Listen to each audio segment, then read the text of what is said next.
나답과 아비후가 자기 마음대로 다른 불을 들이다가 죽었습니다.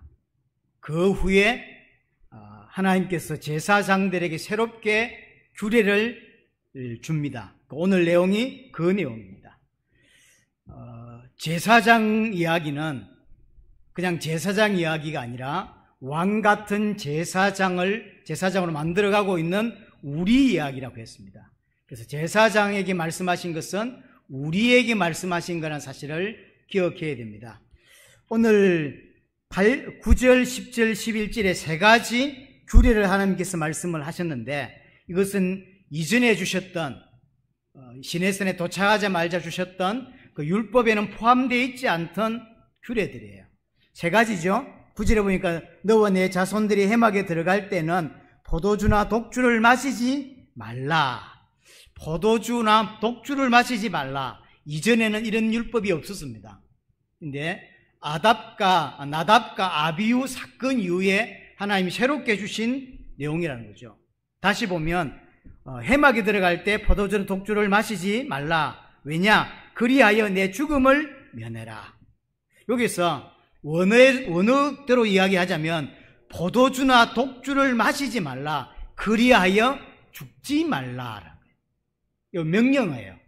포인트는 어디냐면 말씀의 포인트는 포도주나 독주를 마시지 말라는 데 있는 게 아니라 포도주나 독주는 하여 죽음을 면하라는 거죠. 죽지 말라는 거예요. 포인트는 죽지 말라.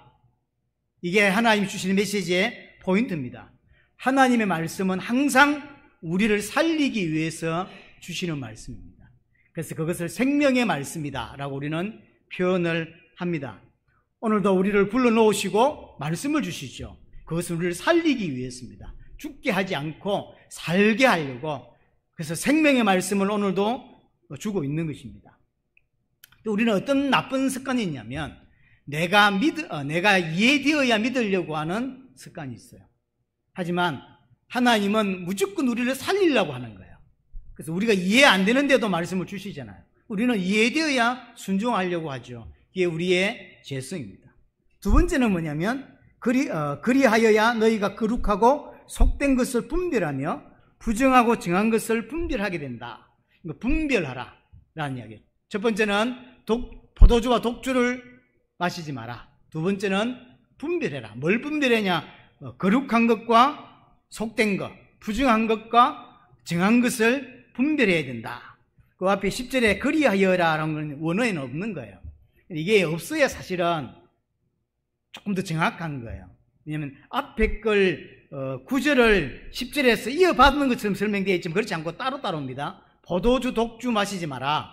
그래야 산다 라는 이야기고요. 두 번째는 분별해야 된다. 어떤 일에 대하여 거룩한 것과 속된 것, 또 부정한 것과 정한 것을 분별할 수 있는 눈은 제사장이 있어야 된다라는 이야기를 하고 있는 거죠. 이게 분별해야 될 그런 내용들은 이제 다음 주부터 보게 될 11장부터 15장. 뭐 어떤 거 먹으면 되고 어떤 거 먹지 말고 뭐 이런 거 나오죠. 어떤 짐승은 먹어도 되고 어떤 건 안 되고 이런 기준을 주는 거예요. 그래서 부정한 것, 정한 것, 거룩한 것, 속된 것의 기준을 하나님께서 주세요. 우리가 정하는 게 아니에요. 하나님께서 주신다고.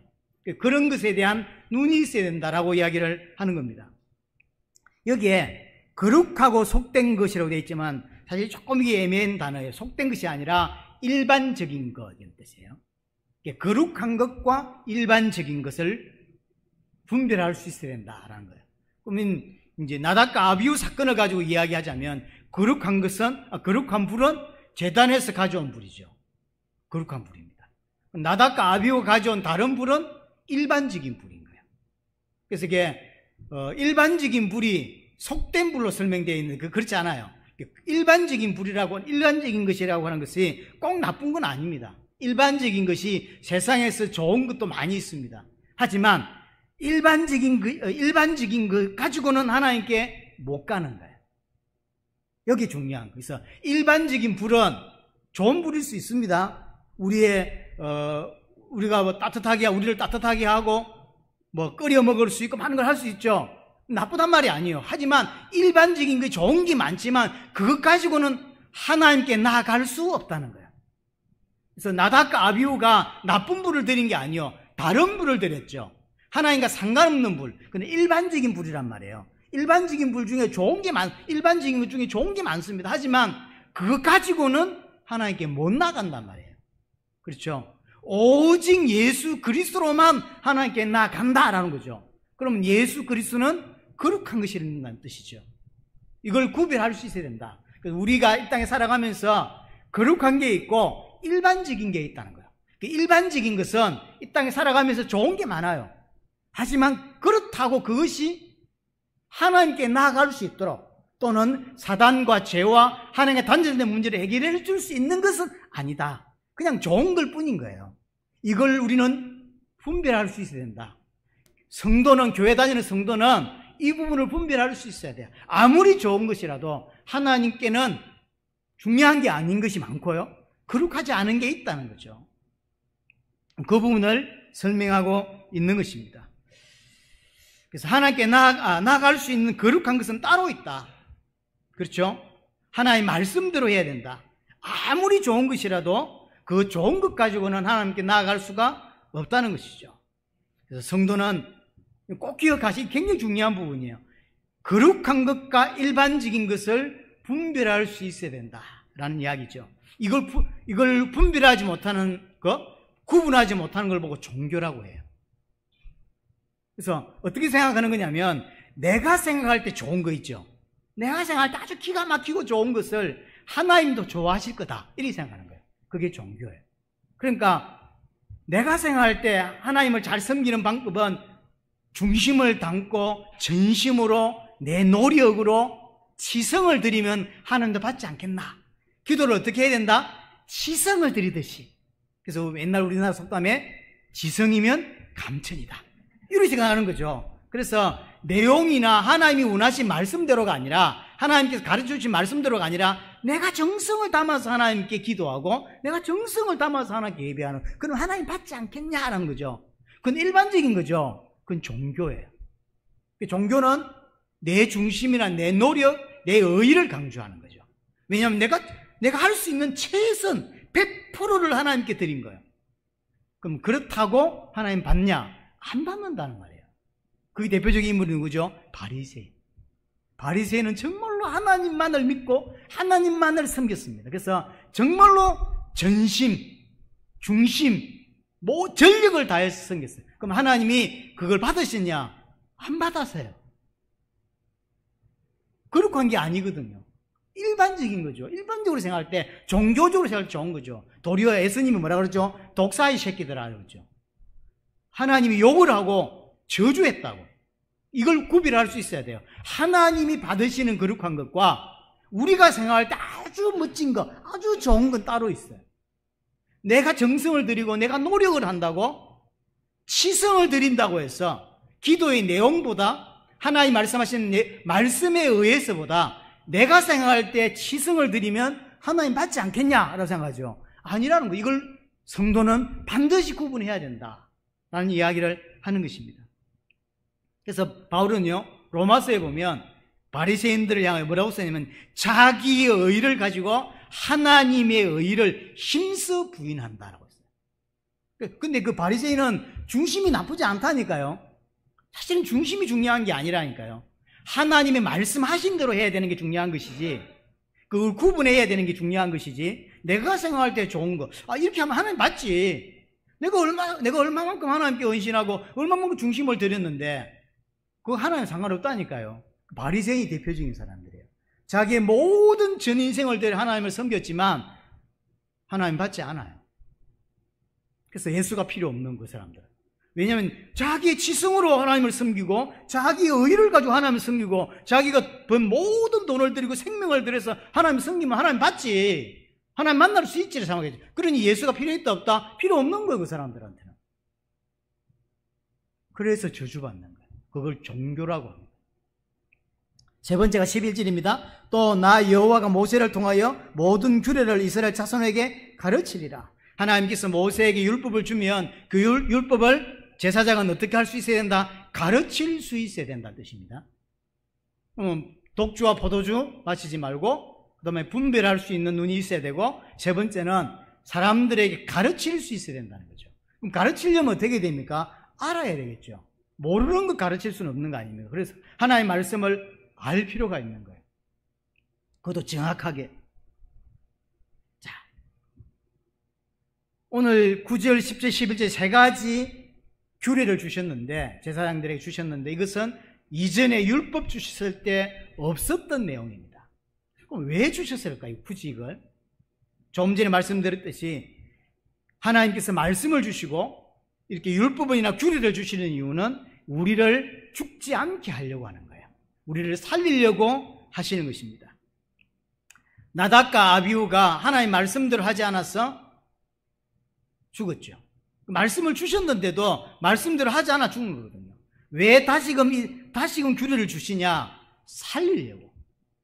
죽지 않게 하려고 하는 거죠. 오늘 구절에 말한 대로 죽음을 면하게 하려고. 하나님께서 처음에 아담 하와를 만드시고 말씀을 주시죠. 이거 말하자면 규례를 주셨다는 이야기죠. 예를 들어서 선악을 알게 하는 나무 열을 먹지 마라. 먹는 날에는 반드시 죽는다 라고 하죠. 왜 주셨죠? 죽지 않게 하려고. 말씀을 주신 이유는 죽지 않게 하려고. 하나님은 우리를 살리기 위해서 항상 말씀을 주시는 것입니다. 그래서 주신 말씀대로 살 때, 주신 말씀에 순종할 때 살게 되는 거예요. 근데 그 말씀을 귀중하게 생각하지 못하고 예배를 아무 중요하게 생각하지 못하니까 말씀이 깊이 있게 안 들어오겠죠? 그 말씀대로 못 살겠죠? 죽는 일이 벌어지는 거예요. 나답과 아비후가 그래서 죽은 것입니다.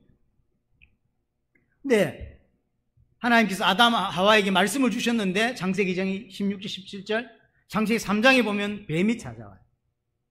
뭐라고 하냐면 먹어도 절대 안 죽는다는 거예요. 속이는 거죠. 그러니까 뭐가 필요하죠? 분별이 필요하다는 거예요. 사단이 지금도 뱀으로 등장해야지 우리가 말하지 않습니다. 환경으로, 다른 사람으로, 여러 가지 조직으로, 여러 가지로 사단이 우리를 속인다고. 그럴 때 하나님의 말씀을 알아야 되고, 알아야 분별할 수 있는 것이고, 분별했을 때 제대로 행동으로 그 말씀대로 살 수가 있는 거죠. 그렇게 하라고 말씀을 주시고 있는 것입니다. 정말로 우리에게 필요한 게 뭐냐? 하나님의 말씀을 정확하게 아는 것. 알고 분별하는 것이 필요합니다. 분별해야 말씀대로 살고 말씀대로 살아야 죽지 않는 거죠. 만약에 아담이 하나님의 말씀을 제대로 이해했다면 분별했겠죠. 물론 이해되는 건 있습니다. 왜냐하면 아담 입장에서 볼 때 당시에 죄가 있기를 합니까? 사단의 존재를 알기를 합니까?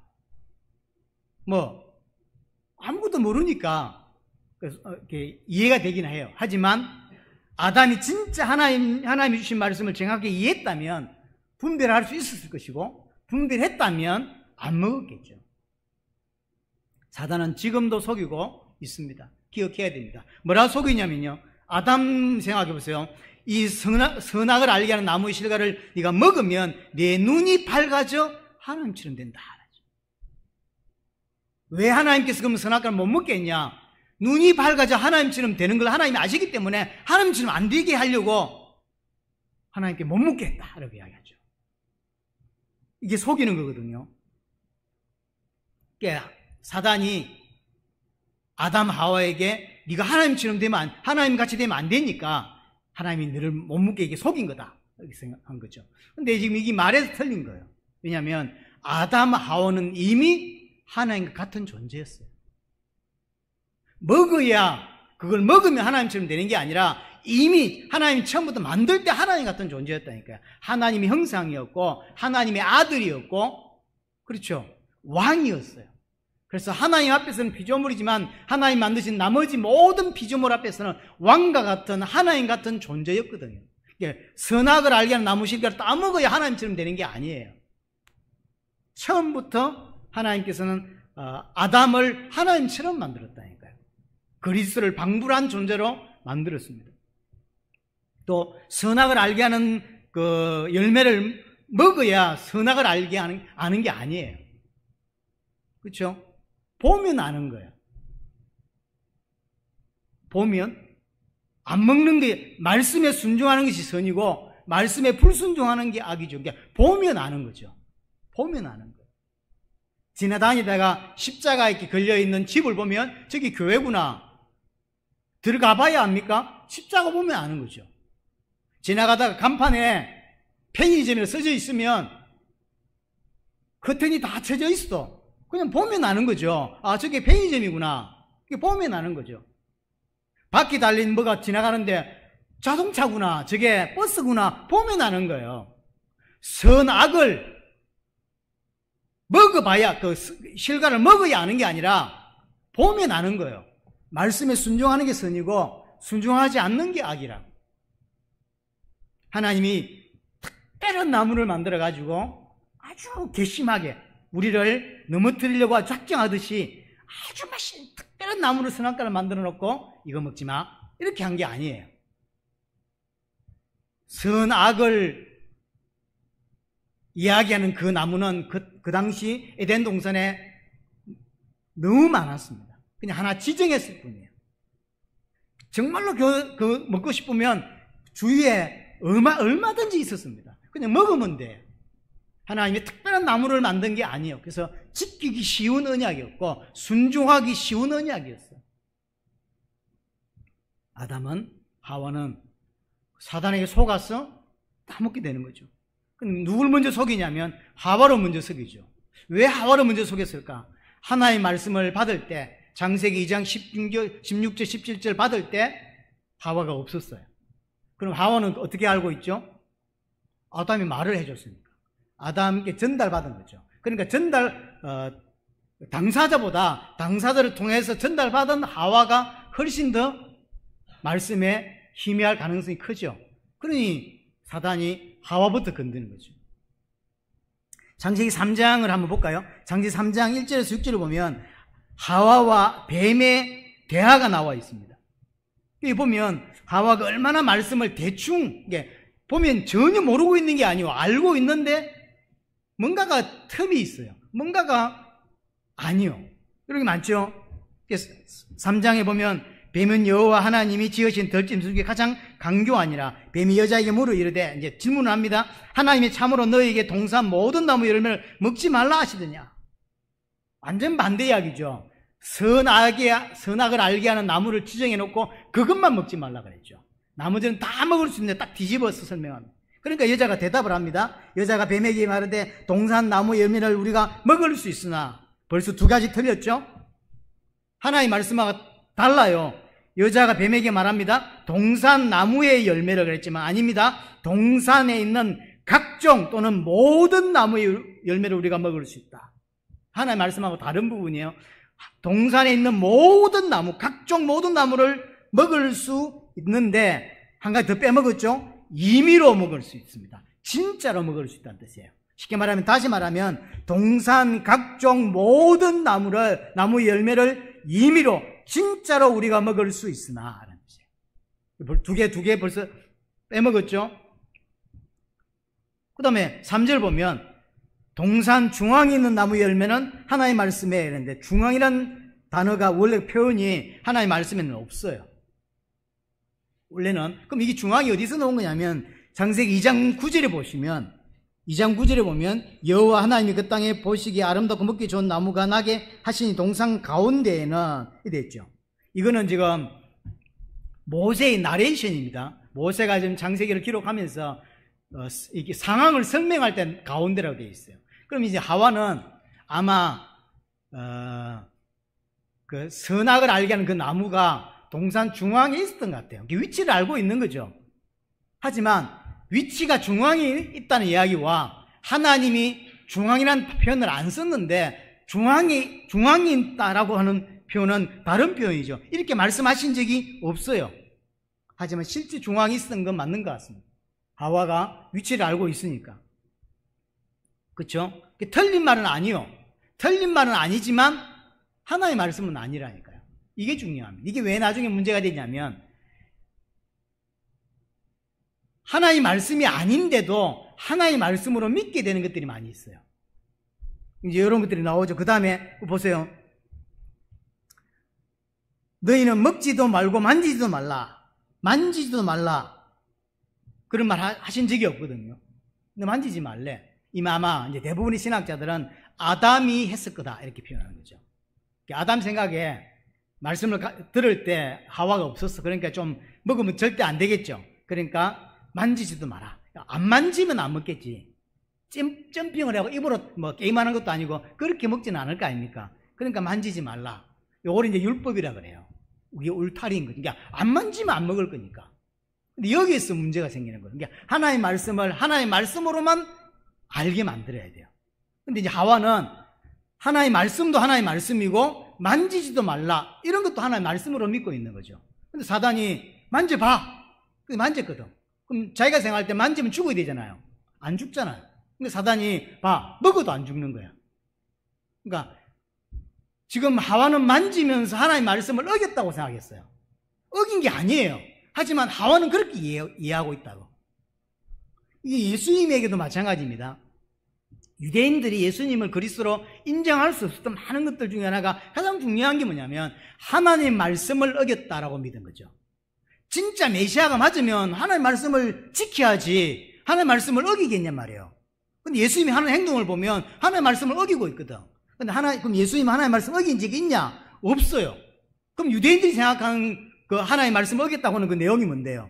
그게 장로들의 유전이라고 하는 거죠. 쉽게 말하면 전통이요.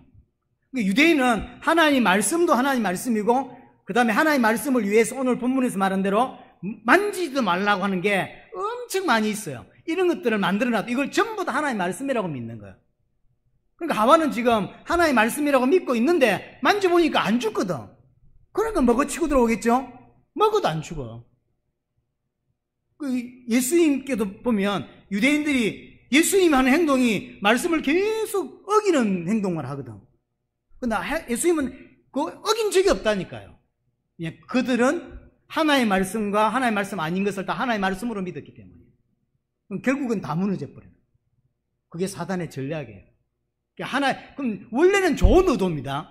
하나의 말씀을 지키기 위해서 울타리를 쳐놓은 거죠. 더 잘 지키려고.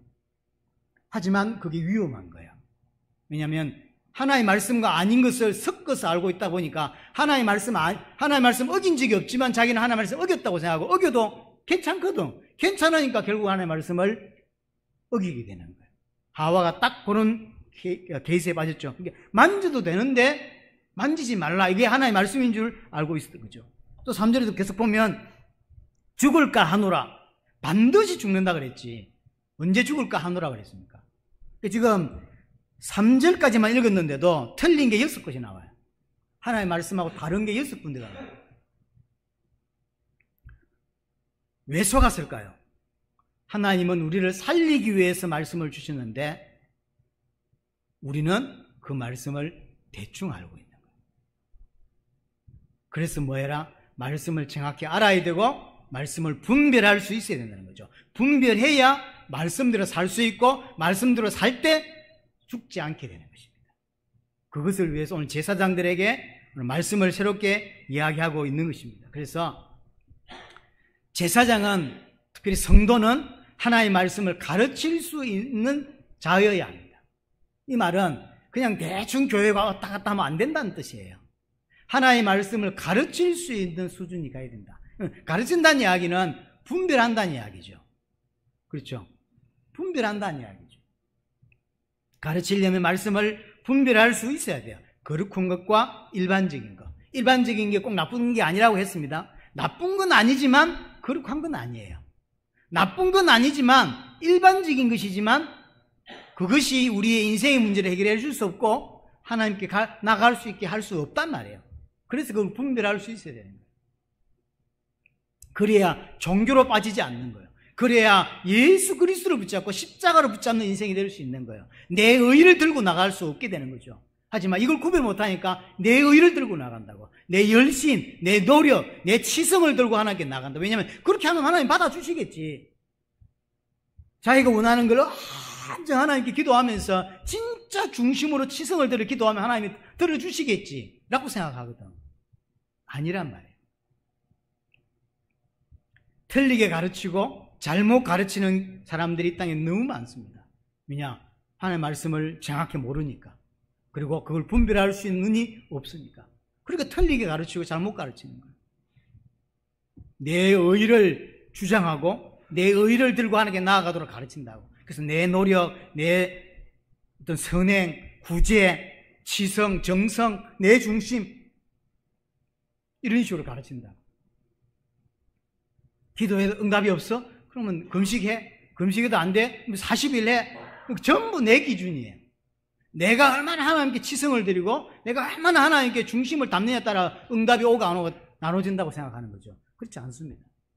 우리가 요즘 계시록을 이제 마무리를 짓고 있는데 계시록 13장에 보면 용이 나오고 짐승이 나오고 거짓 선지자가 나오죠. 이 용과 짐승과 거짓 선지자는 성삼위 하나님을 모방하는 거라고 그랬어요. 그러니까 하나님을 그대로 흉내냈죠. 예수 그리스도 십자가에 죽었다고 부활하니까 이 짐승이 안 죽었는데 기절했다가 살아났다 그러죠. 죽은 척 한 거거든. 계속 이게 모방해요. 말씀을 조금씩만 비틀어요. 하나님의 말씀을 조금씩 좀 다르게 이해하게 한다고. 그래서 하나님의 말씀을 정확하게 이해하는 것이 굉장히 중요해요. 그래서 설교도 할 수만 있다면 성경 본문을 정확하게 알 수 있게 하는 설교가 중요한 설교예요. 왜냐하면 오랫동안 교회를 다녀도 중요한 어떤 본문만 알지 성경 전체 구절구절을 다 모르는 케이스들이 너무 많거든요. 틀리게 이해하는 케이스들이 너무 많습니다. 자, 다시 본문에 돌아가서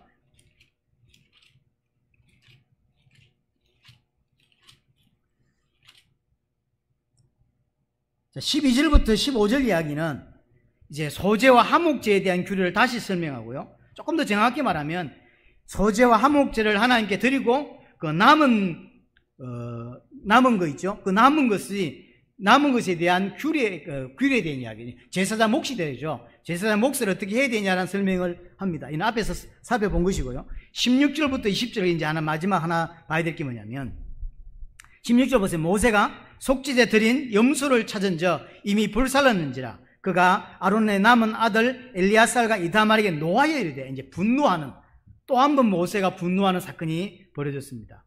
왜 분노했냐면 속죄제를 드렸어요. 속죄제를 드리고 이제 어떻게 됐는지 보니까 염소를 찾았다 그랬어요. 아마 염소로 속죄제를 드린 것 같아요. 했는데 먹지 않고 다 불태워 버렸어요. 누가요? 엘리야살과 이다말이. 누구 아들이죠? 아론의 아들이죠. 근데 이게 이제 이 사건이 아론하고도 연관이 있는 거죠. 자기 마음대로 불태웠는지 모르지만 나중에 19절에 아론하고 대화하는 거 보면 아론이 관계가 있었던 거죠. 불태워 버렸어요. 나답과 아비후가 말씀대로 하지 않다가 불타 죽었잖아요. 그런데 또 이 남은 아들 이 엘리야살과 이다말이 또 하나님의 말씀을 어겨요. 말씀대로 하지 않아요. 이게 습관이에요. 또 그래서 모세가 막 열받아가지고 분노를 하고 있는 거죠. 오늘 17절, 18절을 보면 속죄제를 드렸다고 했습니다. 분명히 16절에 속죄제를 드리는 속죄제는 총 4가지가 있었습니다. 제사장이 죄를 범하였을 때 어떻게 해야 된다. 그 다음에 온 백성이 죄를 범했을 때 어떻게 된다. 그 다음에 족장이, 그 다음에 일반 개인이 4가지인데 앞에 제사장과 온 백성이 범죄해서 속죄제를 태울 때는 다 태웁니다. 오늘 염소를 찾았다. 남은 재물을 찾았는데 먹어야 되는 건데 안 먹었다는 이야기는 이 2가지는 아니라는 거죠. 왜냐하면 제사장이 속죄제를 드리고 온 백성을 대표해서 속죄제를 드릴 때는 안 남겨요. 다 불태우는 겁니다. 다 불태웁니다. 그리고 어느 정도냐면 제사장이 범죄하면 성막도 부정해진다 그래요. 그래서 피를 들고 들어와서 성막의 휘장에 풀을 뿌리고 분향단의 그 모퉁이에 4개에다 피를 바른다고. 근데 오늘 본문에 18절에 보면 그 피는 성소에 들어오지 아니하였다. 그럼 그 앞에 2개가 확실하게 아닌 거죠. 제사장이 속죄제를 드린 거, 그 다음에 온 백성이 속죄를 드린 건 아닌 거죠. 왜냐하면 이 2가지는 다 태워 뿌리고, 그 다음에 성소 안에 들어와서 휘장에 피를 뿌리고, 분향단에다가 피를 바른다고. 이건 그거 아니라는 거죠. 2개가 족장이 죄를 범해서 속죄제를 드릴 경우는 또는 개인이 죄를 범해서 그걸 기억하고 속죄를 드릴 경우는 나누어 먹습니다. 그리고 굳이 성소까지 안 들어옵니다. 오늘 본문에서 이야기하는 걸 보면 속죄제는 이 두 가지 중에 하나인 거죠. 족장이 죄를 짓고 속죄제를 드린 거나 아니면 개인이 속죄제를 드린 케이스인 거예요. 이거는 전부 다 남은 고기는 거룩한 것이 되고 그 거룩한 것은 제사장이 먹습니다. 그리고 이는 희장의 피를 뿌리거나 분향단의 피를 뿌릴 필요가 없는 거죠. 그러니까 이제 오늘 16절부터 이야기하는 거 보면 이 두 가지 중에 하나라는 것을 알 수 있습니다. 그런데 다 태워버린 거예요. 이거는 남은 건 거룩한 것이 되고 거룩한 장소에서 제사장의 몫이 되어서 먹어야 되는 거예요. 그런데 다 불태워버린 거예요. 이제 모세가 열받았죠. 그러니까 이제 거기에 대해서 답변을 19절에 아론이 합니다. 이 아론이 관계가 있는 거예요. 아들들이 불태웠지만 아론이 관계가 있는 거죠. 자, 19절 보면 아론이 모세에게 이르되 오늘 그들이 누굽니까? 죽은 아들 나답과 아비후입니다. 그들이 이 속죄자와 번제를 여호와께 드렸어도 이런 일이 내게 임하였거든. 그랬죠. 쉽게 말하면 나답과 아비후가 속죄제와 번제를 여호와 하나님께 드렸는데도 죽었다는 이야기예요. 근데 그 죽는 일이 내게도 일어났다는 거예요. 내게도. 무슨 말이냐면 속죄제에 남은 제물은 제사장이 먹습니다. 근데 아무리 거룩해도 제사장이 거룩하지 않으면 속죄제를 먹을 수 있다 없다? 없다는 거예요. 속죄제를 드리고 나서 우리가 먹어야 되는데 제사장이 죄가 있으면 먹을 수가 없죠. 자기 자신을 위해서 속죄제를 드렸어도 내가 아직 거룩하지 않다는 것을 깨달았다는 거예요. 내가 거룩하지 않다는 걸 깨달았다. 그래서 내가 먹지 못했다라는 이야기인 거예요. 이해됩니까? 원래는 속죄제를 드리고 그 남은 것은 거룩한 것이 되고 거룩한 것은 제사장이 먹는 것입니다. 그런데 오늘 왜 안 먹었냐 아론이? 나답과 아비후가 속죄제와 번제를 드리고 죽었지 않냐? 그와 같은 일이 내게도 일어났다. 영적으로 내게도 일어났다. 그게 무슨 말이냐면 내가 하나님께 속죄제를 드렸어요. 그래서 내가 깨끗함을 받았죠. 그런데 자신이 돌아보니까 깨끗함을 받았지만 나는 여전히 죄인이라는 사실을 내가 발견하게 되었다. 깨닫게 되었다는 거죠. 그러니 내가 죄인인데 어떻게 속죄 제물을 먹을 수 있겠냐? 그래서 불태웠다라는 이야기입니다. 이게 사실은 오늘 19절대로 하자면 아론의 깨달음은 사실은 성경 전체를 꿰뚫는 중요한 부분이에요. 무슨 말이냐면 속죄제를 통하여 모든 죄를 용서받았죠. 그런데 하나님이 용서해 주셨지만 여전히 내가 거룩하지 않다는 걸 깨달았다는 거거든요. 이게 성경 전체에서 흐르는 중요한 칭의의 내용입니다. 우리가 뭘 깨달아야 되냐면 예수 그리스도의 십자가와 부활을 통해 우리가 어렵게 되었어요. 그러나 진짜 따져봅시다. 예수 그리스도의 십자가와 부활을 통해 내가 어렵다고 칭함을 받은 것이지 진짜 깨끗해졌나요? 의인이 되었나요? 예수님만큼 의인인가요? 아니란 이야기예요. 실제로는 내가 여전히 죄인이지만 예수 그리스도의 보혈을 덮어버렸기 때문에 죄 없다라고 칭해주는 것이죠. 그런 것이지 내가 진짜 죄가 없는 건 아니잖아요. 아론의 이야기가 그 이야기예요. 원래 규례대로 율법대로 하자면 속죄제를 드림으로 내가 깨끗해지는 게 맞는 거죠. 예수 그리스도의 보혈로 내가 깨끗해지는 거죠. 그런데 아론이 뭘 깨달았냐면 내가 깨끗해졌구나라고 생각했지만 돌아보니까 난 여전히 죄인이구나 깨달았다는 거죠. 이게 기독교인은 반드시 깨달아야 될 내용이잖아요. 아론이 그걸 깨달았다면 기가 막힌 거죠. 그러니까 오늘 20절에 모세가 듣고 좋게 여기다. 와, 네가 제대로 깨달았구나 이 말이 된 거예요. 쉽게 말해 이제 아론의 예를 들자면 속죄를 받았지만 내가 여전히 죄인이고 그래서 난 고기 먹을 자격이 없는 자다라고 생각을 해서 내가 다 불태웠다. 하나님은 나를 거룩한 제사장으로 세웠지만 그것이 전체가 하나님의 은혜고 하나님이 베푸신 긍휼하심이지 내가 잘해서 거룩한 자가 아니라 내가 거룩하게 된 게 아니다라는 사실을 깨달았다는 거지. 모세가 듣고 얼마나 기뻤던지 좋게 여겼더라. 아마 분노했다가 듣고는요, 우와 제대로 깨달았는데 이러면서 좋게 여겼다. 여기서 이제 알 수 있는 게 하나, 첫 번째가 뭐냐면 구약의 제사는 불완전하다는 걸 알 수 있는 거예요. 그렇죠? 구약의 제사는 우리를 온전하게 만들 수 없어요. 그림자에 불과하다. 구약의 속죄제를 드렸죠? 내가 죄를 깨끗하게 되는 거예요. 근데 깨끗하게 됐는데 진짜 깨끗해졌습니까? 안 깨끗해졌어요. 칭이라니까. 그리고 그러면 깨끗해지면 다시 죄를 안 지어야 되잖아요. 또 죄 짓죠? 그럼 또 속죄제 드려야 돼요. 그럼 깨끗해지죠? 그럼 정신 차려보면 또 내가 죄인이죠? 또 속죄제 드려야 돼요. 계속. 그래서 구약 제사의 불완전성을 이야기를 하는 것입니다. 하지만 이 구약 제사의 실체 대신 예수 그리스도의 속죄제는 단번에 영원히 완전하게 우리를 거룩하게 하신다. 그래서 과거, 현재, 미래의 모든 죄를 다 용서받은 하나님의 백성이 될 수 있는 것입니다. 예수님께서 나를 위해 그리스도 일을 행하셨는데 얼마만큼 행하셨냐? 단 한 번의 십자가 사건으로 단번에 영원히 온전케 하셨다. 그래서 영원한 하나님의 백성이 됐어요. 그럼 이 영원한 하나님의 백성이 됐다는 이야기는 우리가 영원한 하나님의 백성이 되고도 실수할 수 있죠? 그럼 실수하면 어떻게 되냐? 성령이 떠나가시냐? 그렇지 않다는 거죠. 영원히. 제가 신학교 갔을 때 신학교의 어떤 전사님이 죄 지으면 성령이 떠나고 구원이 취소된다고 이야기해요. 그 둘이서 싸움을 붙었어요. 싸움까지는 아니고요. 그 친구를 제주도에서 집회할 때 한번 왔더라고. 그래서 여전히 엉뚱짓하고 살더라고. 이름은 말 안 하겠는데.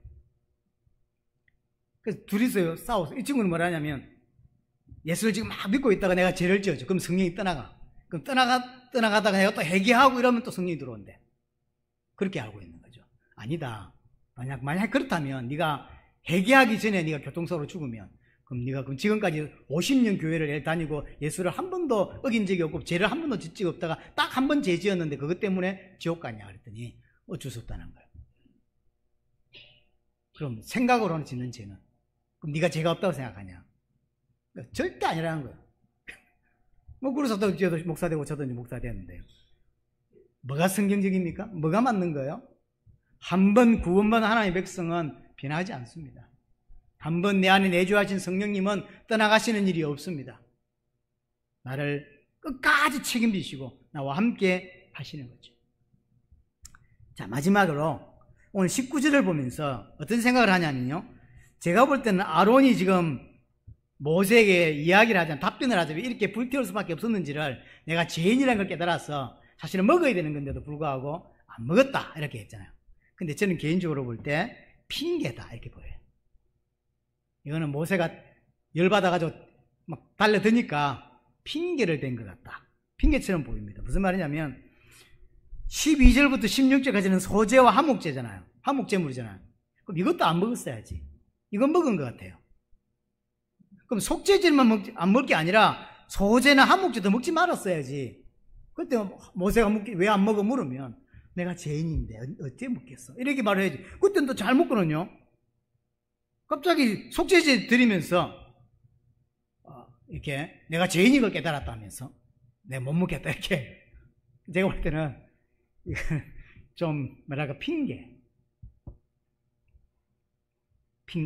제가 볼 때는 아들이 죽었단 말이에요. 아들 죽음 때문에 너무 마음이 아픈 거예요. 앞에는 그래서 그냥 소제나 화목제 할 때는 뭐 정신을 사다가 좀 먹은 거지. 근데 속죄제 드릴 때는 정신을 차려가지고 너무 슬픈 거예요. 우리 아들이 죽었다 때문에. 근데 앞에서 뭐랬죠? 머리를 풀고 옷을 찢지 말라 그랬죠. 애통해하지 마라. 슬퍼하지 마라. 죄짓다 죽은 거다. 내가 더 중요하다. 네 거룩이 더 중요한 것이지 네 아들이보다 네 자신과 나와의 관계가 더 중요하다 이 이야기죠. 그래서 절대로 아들 죽었다고 너는 옷을 찢거나 머리를 풀지 마라. 애통해하지 마라. 슬퍼하지 마라는 거죠. 근데 슬퍼 안 할 수가 있나요? 아들이 죽었는데 여러분 같으면 아들이 죽었는데 할렐루야 하면서 교회 오겠냔 말이에요. 이해가 되죠. 슬픈 거예요. 근데 슬프다 말 못해. 왜? 슬프다 말하면 그렇잖아요. 하나님 슬퍼하지 말라 그랬는데 안 슬픈 척하고 불태워버린 거예요. 열받은 것도 좀 있겠고. 이 모습이 사실 우리의 모습이에요. 우리는 하나님을 창조자 하나님이고 내 인생의 주인이다라고 고백합니다. 그리고 우리가 불렀던 찬양대로 하나님보다 더 중요한 건 제게 없습니다. 하나님, 저는 자식보다 하나님이 더 중요하고 다른 어떤 것보다 신앙이 중요합니다라고 고백합니다. 하지만 실제 속은 어떠냐? 그렇지 않은 거예요. 실제 속으로는 하나님보다 자식이 더 중요하고, 하나님보다 연애가 더 중요하고, 하나님보다 사업이 더 중요하고, 하나님보다 소중한 게 더 많은 거예요. 그래서 하나님과 그 둘이 붙으면 계속 양보해 버려요. 하나님을 양보해 버려요. 타협의 대상이 아니고 양보의 대상이 아닌데도 항상 하나님은 5순위, 6순위, 1순위도 아니란 말이에요. 0순위도 아니란 말이에요. 그러나 그렇게 말하냐? 안 합니다. 기도할 때는 하나님 아시잖아요. 하나님이 제 인생에 하나님보다 더 중요한 건 없습니다. 하지만 실제로 삶은 어떻게 산다? 안 그런 거예요. 입과 이게 다른 거예요. 우리의 모습이죠. 연약한 우리의 모습. 하나님 슬퍼하지 말라 했지만 어떻게 슬퍼 안 할 수가 있나? 아들 둘을 한꺼번에 보내고 만약에 슬퍼하면 다 죽인다고 하니까 하나님이 이해가 잘 안 되면서 슬퍼한 표정을 안 짓고 앞에 하목자 소재할 때는 먹고 속죄할 때는 이게 이제 바쳤는가 왜 이렇게 걸린 거예요. 아들 둘 죽었는데 내가 뭐 이러면서 그래서 다 태워버린 거예요. 그러니까 그렇다고 모세한테 가서 내가 너무 열받아가지고 하나님 도저히 이해가 안 된다라면서 그래서 내가 다 태웠다 막 이렇게 말을 못하는 거예요.